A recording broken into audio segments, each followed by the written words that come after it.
This is the CBS Evening News with Dan Rather in New York and Connie Chung in Los Angeles. Good evening. It appears tonight that we will get to hear O.J. Simpson's side of the story in his own words under oath.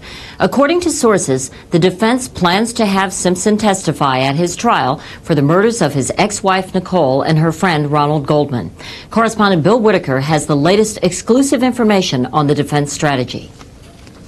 With the murder trial now 6 weeks away, CBS News has learned that defense attorneys plan to put O.J. Simpson on the witness stand. Sources close to the defense say Simpson is looking forward to telling his story in court. Legal observers say the popular Simpson could be his own best witness. I think the defense has to call O.J. Simpson because even though he has a Fifth Amendment right not to testify, the jury's going to want to hear what he has to say. What's his explanation? Despite reports of O.J. and Nicole Simpson's stormy relationship, recently filed probate court documents reveal that the couple lived together with their children at his Brentwood mansion from January of this year until just 19 days before her murder. The nature of their relationship is bound to be a significant issue when this case goes before a jury. Steps toward jury selection are beginning already. The defense and prosecution are drawing up questions to ask prospective jurors and will submit them to Judge Lance Ito by August 16th. Jurors will be selected from the populous, ethnically diverse Central District of Los Angeles. The eligible jury pool is 31% African American, 30% white, 29% Hispanic, and 9% Asian Pacific.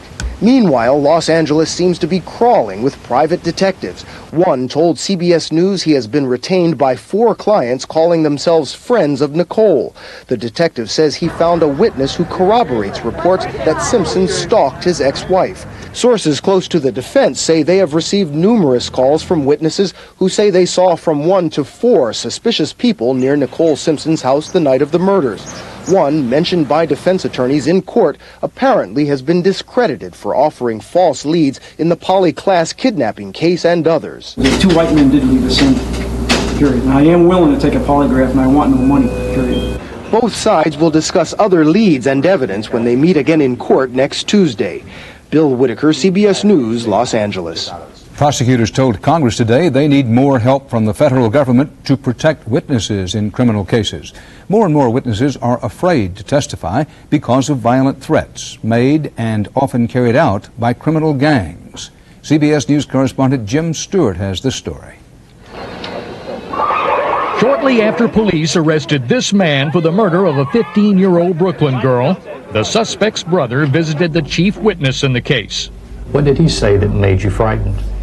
He told me, if I can't get you, I'll get someone in your family. So the first thing I think about was my kids. Her identity still hidden, that witness and others testified before Congress today about a growing campaign of witness intimidation on American streets. Over and over again, witnesses courageous enough to testify against violent criminals have been gunned down. The problem of witness intimidation has gotten so bad, Congress was told, that some gang members don't even bother to run away from their crimes, choosing instead to stay behind and frighten witnesses from talking when police arrive. That was standard procedure for Washington, D.C.'s First Street crew, who one by one prosecutors say murdered 8 witnesses against them. U.S. Attorney Eric Holder handled the case. They were very violent when they were on the streets and when they were dealing drugs, and they just decided they were not going to have their cases decided in court. They were going to try to decide those cases on the streets. Prosecutors urged a stronger witness protection program. People know we can't help them. I think criminals know we can't help them, and so they can get away with it. Gangs like the First Street crew got away with it for nearly 2 years by abusing a system that sometimes hands out less time in prison for intimidating witnesses in a murder case than facing their allegations in court. Jim Stewart, CBS News, Washington. Also on Capitol Hill today at the Senate Whitewater hearings, the focus was on Hillary Clinton, and the witness was her chief of staff. Margaret Williams denied Mrs. Clinton was paralyzed by Whitewater, describing it as only a distraction. At the House Whitewater hearings, Treasury Secretary Lloyd Benson was asked about conflicts in testimony between his deputy, Roger Altman, and Chief Treasury lawyer Gene Hansen. Benson refused to take sides. Over at the White House, President Clinton is launching another new offensive trying to win support for ensuring health insurance for all Americans. It began last night with a nationally televised news conference, and there are more Clinton TV appearances to come. Today, the president enlisted the help of his cabinet, as CBS News White House correspondent Rita Braver reports. At the White House, health care reform has entered the contest stage. The president called the cabinet to order today and issued a call to action. He told us that this is it. We're in the final four. The president is taking center court, shooting his message straight to the public with nightly commercials. This is something Hillary and I both care deeply about, to make sure all Americans have health care. Of course, despite his past threats to veto legislation that does not cover all Americans, the president is now supporting a bill that guarantees coverage for only 95% of the public, though Mr. Clinton continues to insist the bill will eventually cover everyone. And I would sign it. But the president is going to have trouble getting even that limited plan by Republicans. This weighs just roughly twice as much as Bill Clinton did at birth, and you know the way he grew up. At times, it seemed like everyone in Washington was staging a health care event for cameras today. Democrats in the House and the Senate who want employers to be required to fund health care. Republicans who don't. Democrats and Republicans who are trying to come up with yet another bipartisan plan. And of course, business and insurance groups who want to be sure they don't get stuck with the health care bill. Things are so rancorous that the Speaker of the House today postponed taking health care to the floor until the middle of the month. And Americans still trying to figure out what health care will look like have a long wait in store. Rita Braver, CBS News at the White House. Still to come on the CBS Evening News from Los Angeles and New York. Russia cracks down on a capitalist crook. But where did the money go? And Eye on America. Tonight, a turf war over former military bases. It's developers versus the homeless.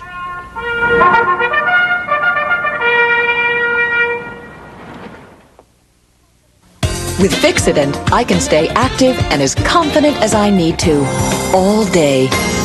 Even in the hottest liquids, when other adhesives stop holding, Fixident holds stronger and longer. That's why I Fixident and forget it. This Goodyear AquaTread pumps away over a gallon of water every second with its Deep Groove Aqua Channel. That's 396 gallons per mile. Think about it. The all-season AquaTread, only from Goodyear. Some people are discovering something highly irregular. Excuse me, is this the right price? About the price of Metamucil. This can't be the right price. It's lower, surprisingly lower. I'm getting the big size. Still the same high Metamucil quality. Still the same natural fiber you depend on for regularity. That's odd. Why does it mark wrong? I don't know. Let's get two. Yeah. Metamucil, the natural choice for regularity. Now at a new lower price. Millions of Russians are learning about capitalism tonight the hard way. They invested their rubles with a company that promised them quick wealth, but only a few actually got rich. The rest got rooked.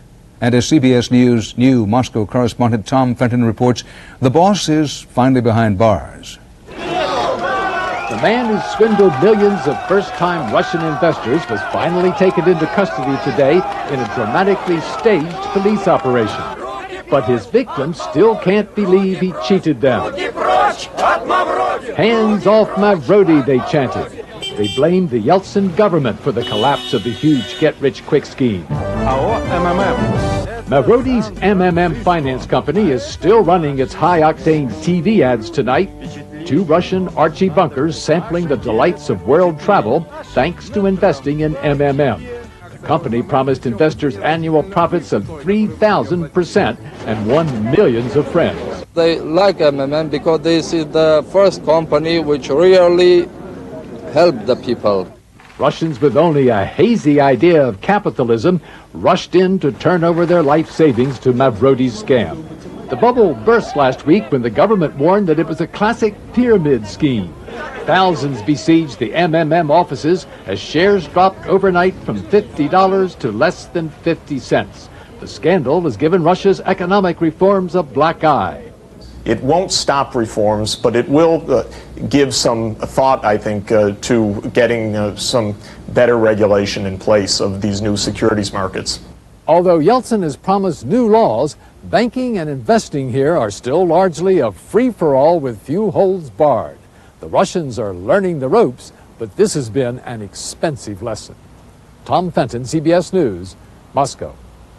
In Zaire, relief workers say the death rate from hunger and disease is down, at least temporarily, among refugees from Rwanda.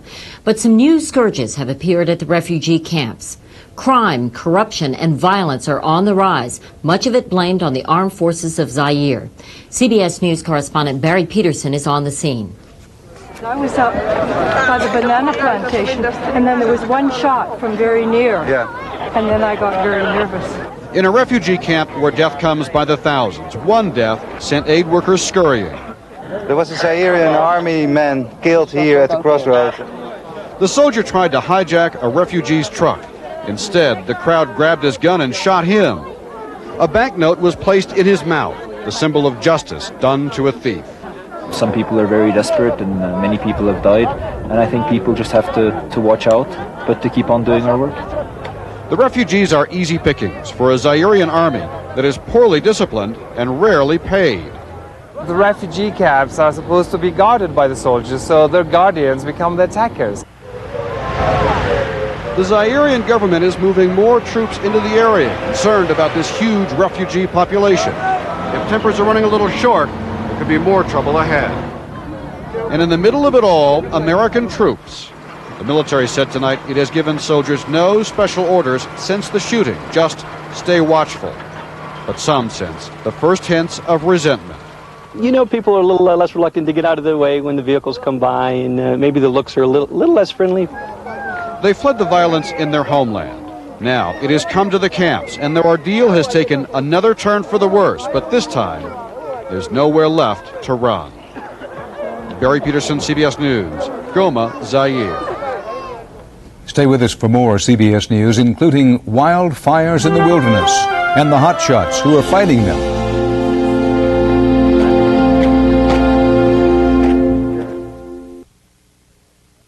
My sister and I are best friends. Since we were girls. And just like back then, we look out for each other. That's right. So I told her how my arthritis kept me awake some nights and how I was too worried to take anything. She was. But Ann, she helped. She gave me Tylenol PM. It stops the pain. It helps me sleep. And now with Tylenol PM, I'm up with the sun, fresh as a daisy. Oh, it's so nice to have her to share my worries with. Now if she'd only share her secret for growing roses. Rest easy. It's Tylenol PM. Fruit and Fiber has a great new taste, and we just can't keep it under wraps. I got a great new taste. Now with crispy multigrain flakes. I got a great new taste. More raisins, more walnuts, more dates. Got a lot of great new taste. And oat clusters with a touch of brown sugar. Oh yeah, I got a great new taste. A new taste so delicious, it shows. The new Post Fruit and Fiber cereal. It's fruit and fiber. And a great new taste. We could go to the pyramids while we're here. Maybe shopping in one of those colonial towns. We could take a trip to the fishing village. After a hard day of rest, it's good to have the evening to relax. It's supposed to be a beach day tomorrow. Call today, 1-800-44-MEXICO. Baseball. Fans call it our favorite pastime, and it's a young man's game, unless you consider Jim Tyler. He's 74 and still in there pitching for the Braves. Not those Braves, Atlanta's Senior League. Look at this, it's a cut fastball. Sound amazing? We thought so too. Eye on America tomorrow on the CBS Evening News with Dan Rather and Connie Chung.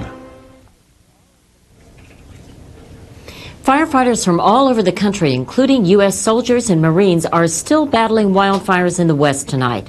In 10 days, the flames have spread over nearly 250,000 acres of forest and rangeland.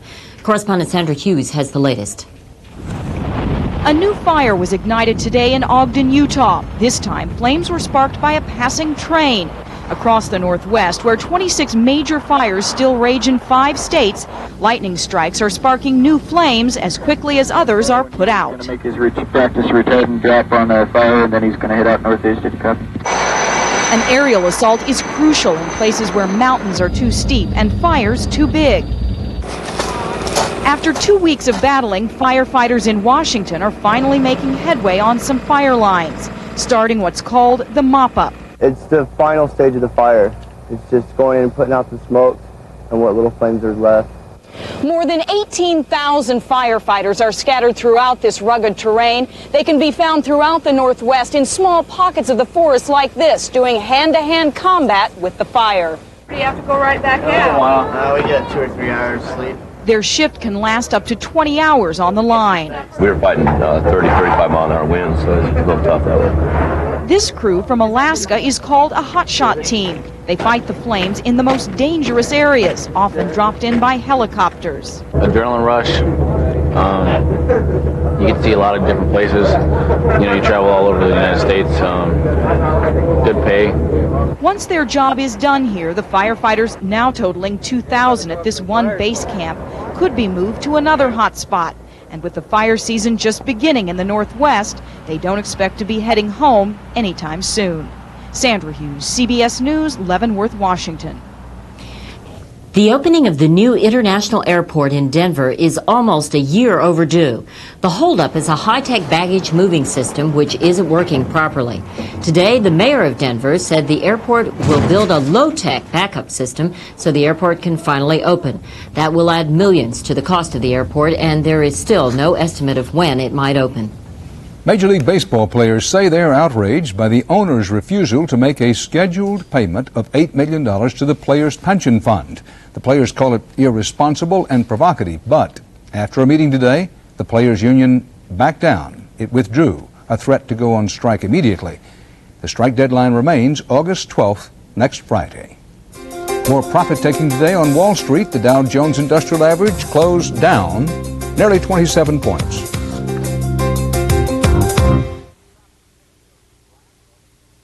Well, we're here with tropical fish dealer Rudy Laszlo, who thinks his zipper bags are fine and won't switch to Gladlock zipper bags. That's correct. Rudy, what do you say we drop these piranhas here into your little fish heaven? Nope. Sealed in either your bag or the Gladlock bag with the yellow and blue make green seal, which means the bag is closed. Your bag doesn't have a green seal.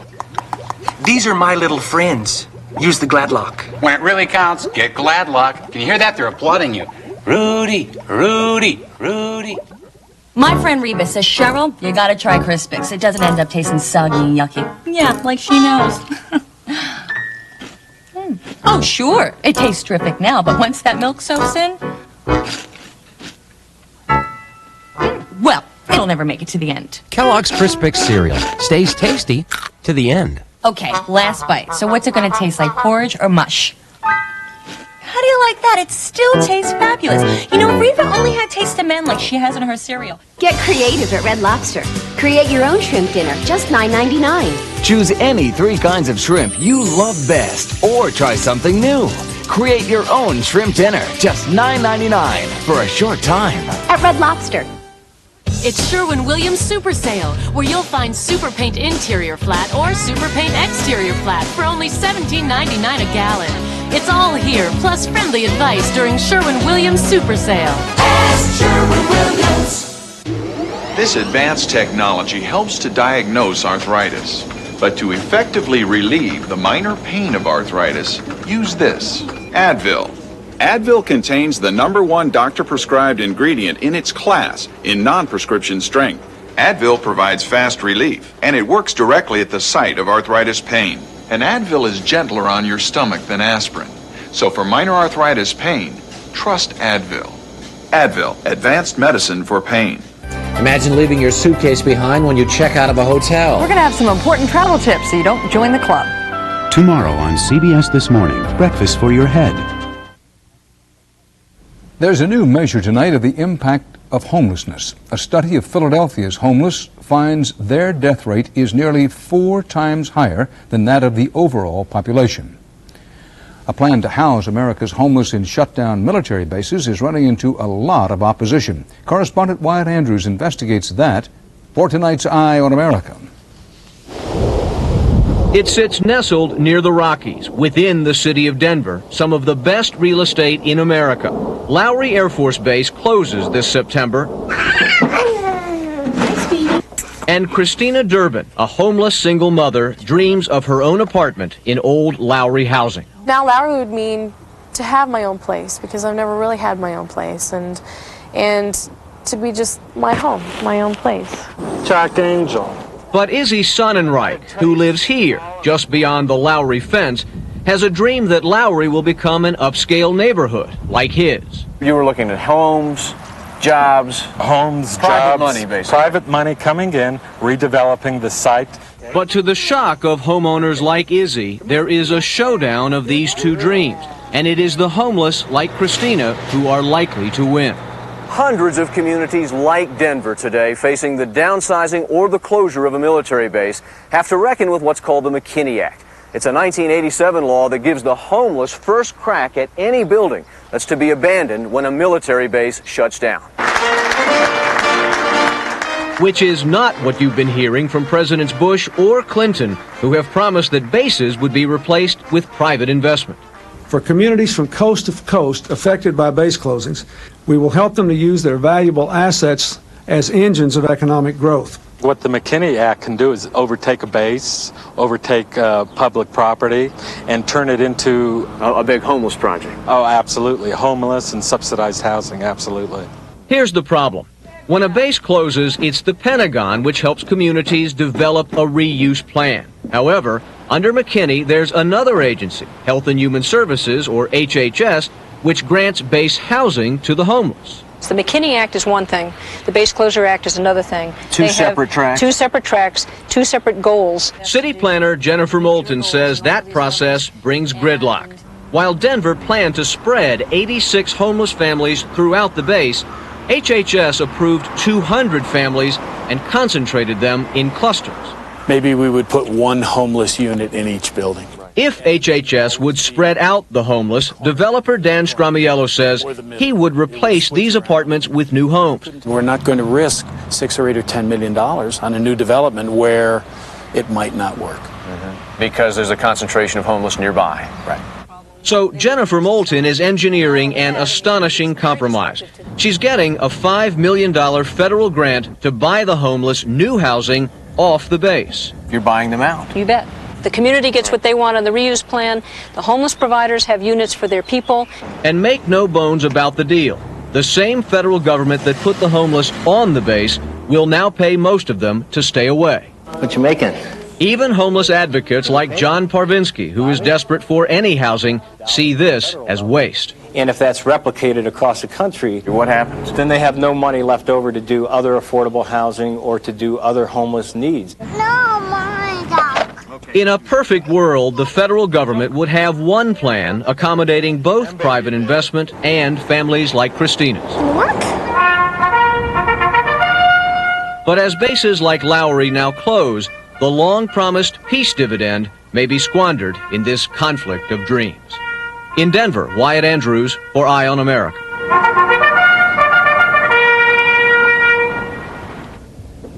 Coming up next on the CBS Evening News, as the Democrats plan the next convention in Chicago, they try to forget the last one.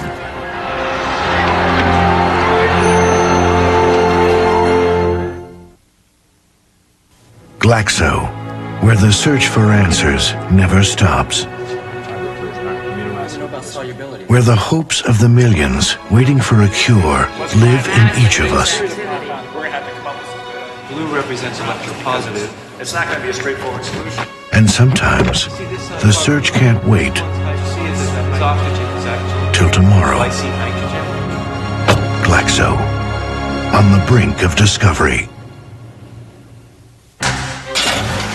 It starts here, with parts in every Ford, Mercury, and Lincoln designed specifically for your car. Genuine Ford and Motorcraft parts that interact with other systems. And quality care technicians have the training and support to know their exact specifications and tolerances. It's one reason more Ford, Mercury, and Lincoln owners stop here for repairs and maintenance than anywhere else. Quality care, where the quality continues. Go ahead, ask around. Hey, magazines will tell you. Your really good friends will even tell you.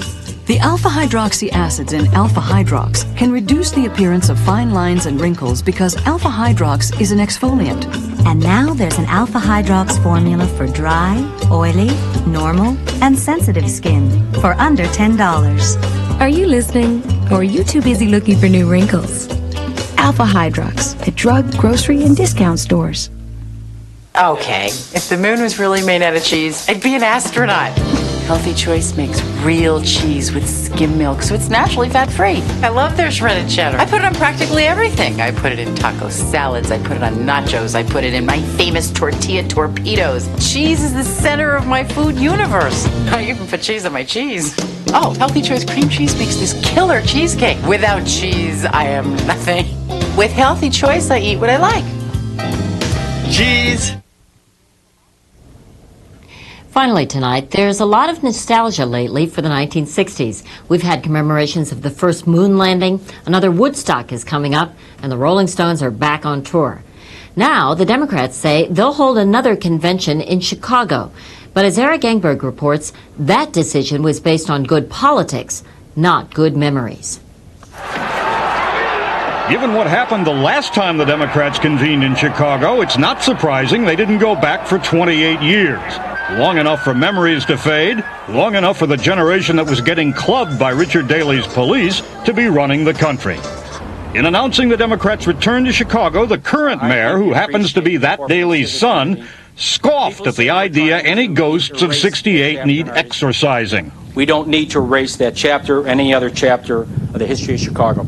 Chicago is much bigger than that. We've come a long way since 1968. The slogan that galvanized the 68 protesters was, "The whole world is watching." Its inventor was Chicagoan Don Rose, who says this time it'll be far different. No, as far as this one's concerned, the whole world's yawning. Chicago overcame 25 years of ugly memories in a very Chicago way, with political clout. The Democrats need Illinois. The president's wife is from Illinois. So is the party chairman. Mr. Clinton owes the mayor for his early backing in '92, and he owes the mayor's brother Bill for leading the NAFTA fight. The city's big new arena was a bonus. But the choice exposed a party feud. Chicago Democrats are so convinced that White House aide Harold Ickes, a New Yorker, was bad-mouthing their town that Mayor Daley blistered the Clinton staffer in a recent radio interview. Now he's a political guru now for the president? I mean, just give me a break. Hey, come on, you know. No one ever heard of him. He's an administrative assistant to Hillary Clinton. That's all he does. Politics may be tamer than in '68 and the old Daley machine gone, but they still know how to play it in Chicago with a hardball. Eric Engberg, CBS News, Washington. And that's our news. Coming up tomorrow on CBS This Morning, the White House Chief of Staff on health care reform, plus using your head to help your back. First thing tomorrow morning with Paula Zahn and Dana King sitting in for Harry Smith. And Connie and I will see you again tomorrow night. Thanks for choosing CBS News. Good night. Good night.